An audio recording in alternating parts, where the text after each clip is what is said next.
Oh, it is a cold, cold morning in Florida. I try to save on my heating bill, even though I have fuel assistance, and I think I got maybe a couple more months. I try to keep my use as low as possible.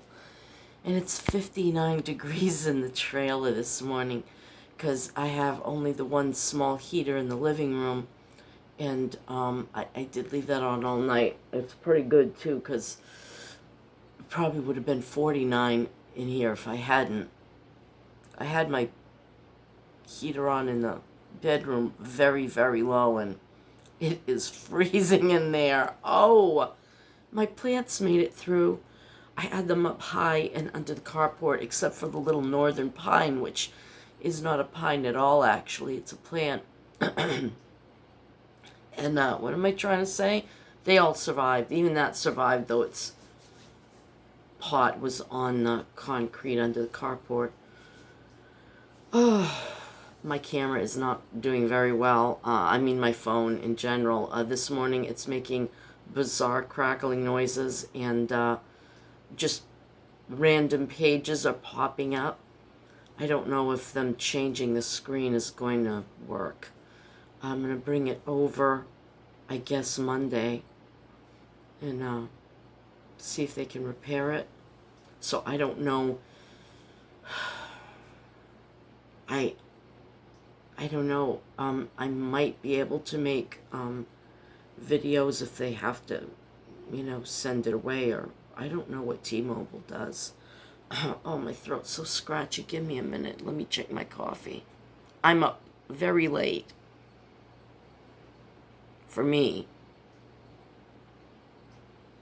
it won't stop. Huh. What do we do now?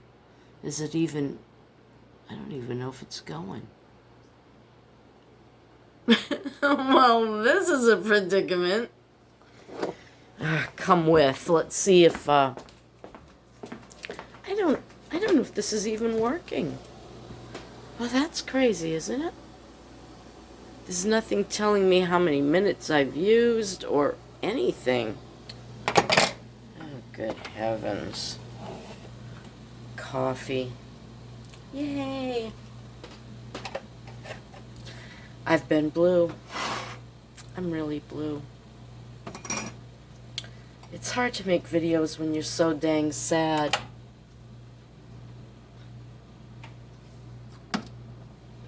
It's 8 months on the 10th. I kinda, sorta. His anniversary just like came and went. Though Rachel could feel that need to think about him, and Bonnie started thinking about him and missing him, and the kids knew, the boys, that it was, and Maggie, that it was his anniversary, but I was so busy, but there was this sadness, perhaps memory imprint in my mind, that just came over me even while I was doing the yard sale, and I don't know, I'm just really sad. I don't think that's unusual. Talking about 36 years with the same person, and suddenly he's gone. And I'm lost. I think of all these things I want to do in my mind, but the fact of the matter is, I don't want to do any of them without him.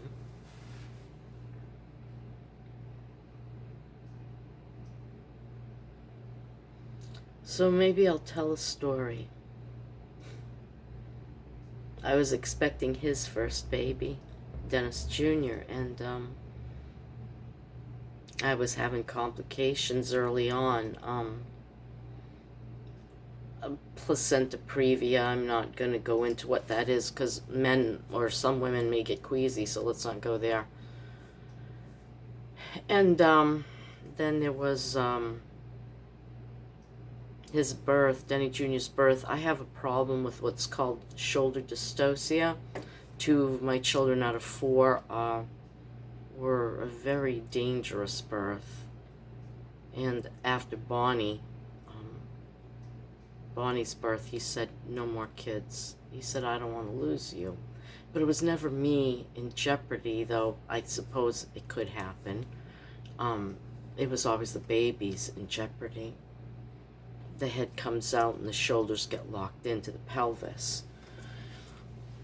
Anyway, there was a great nurse at the Dover, New Hampshire hospital.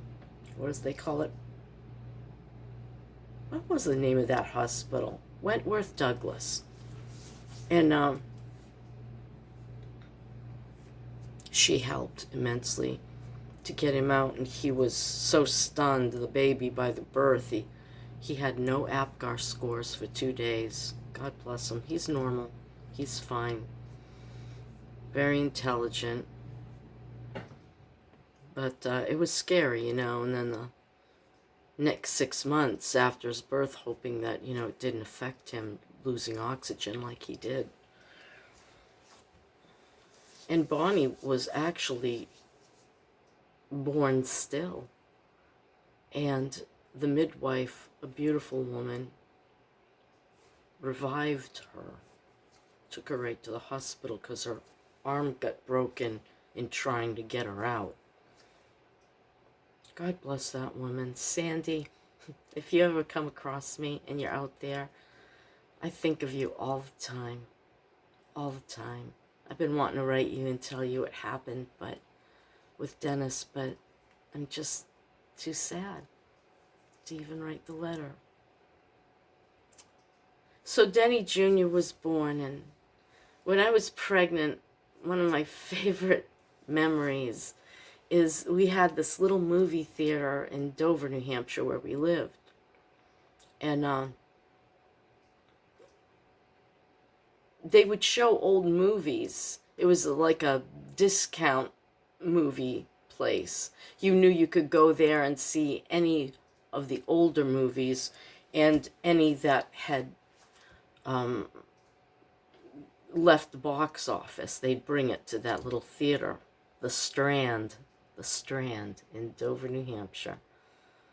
So we went, him and I, to see we might have been bringing Rachel, I'm not sure. We went to see Lady and the Tramp, and when the mother was singing her lullaby to her new baby, Dennis and I looked at each other and we both had tears in our eyes. We were going to have our first little baby together. He was such a loving, sweet soul when he wanted to be, or when he just was. Yeah. And when Bonnie was born, the three of us were laying in my bed. He wouldn't come into the bed because Bonnie was in the bed with us, and he was afraid of that, I'd sleep with Bonnie in the bed, and Lele League highly recommended it, and he said, no, I'm too scared. I have sleep apnea. I might kill her. Oh, Denny, where did you sleep? On the couch? I don't remember.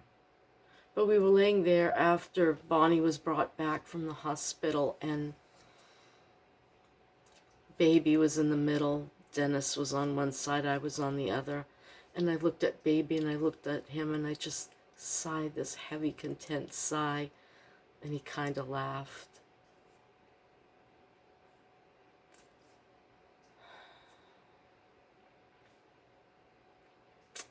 And that's all I have for this morning.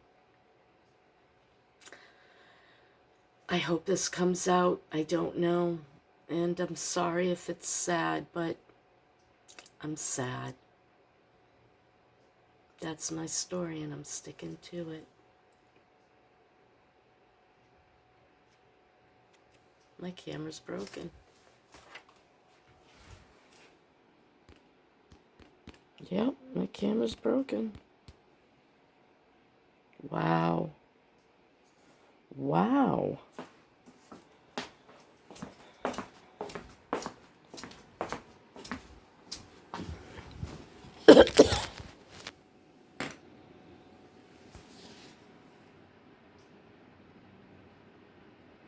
It's still working. What the heck? But it won't shut off. Can't zoom in and out. I'm not trying to zoom, you dumb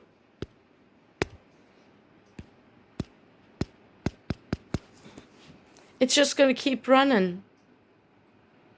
We're going to have like 100-minute video until it runs out. No.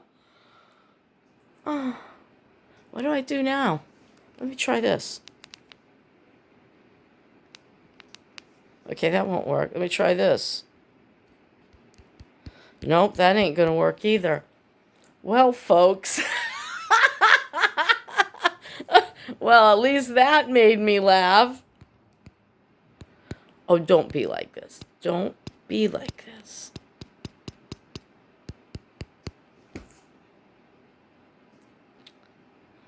I think I'll shut you off. I bet you'll never get you back on. I'll use my hotspot.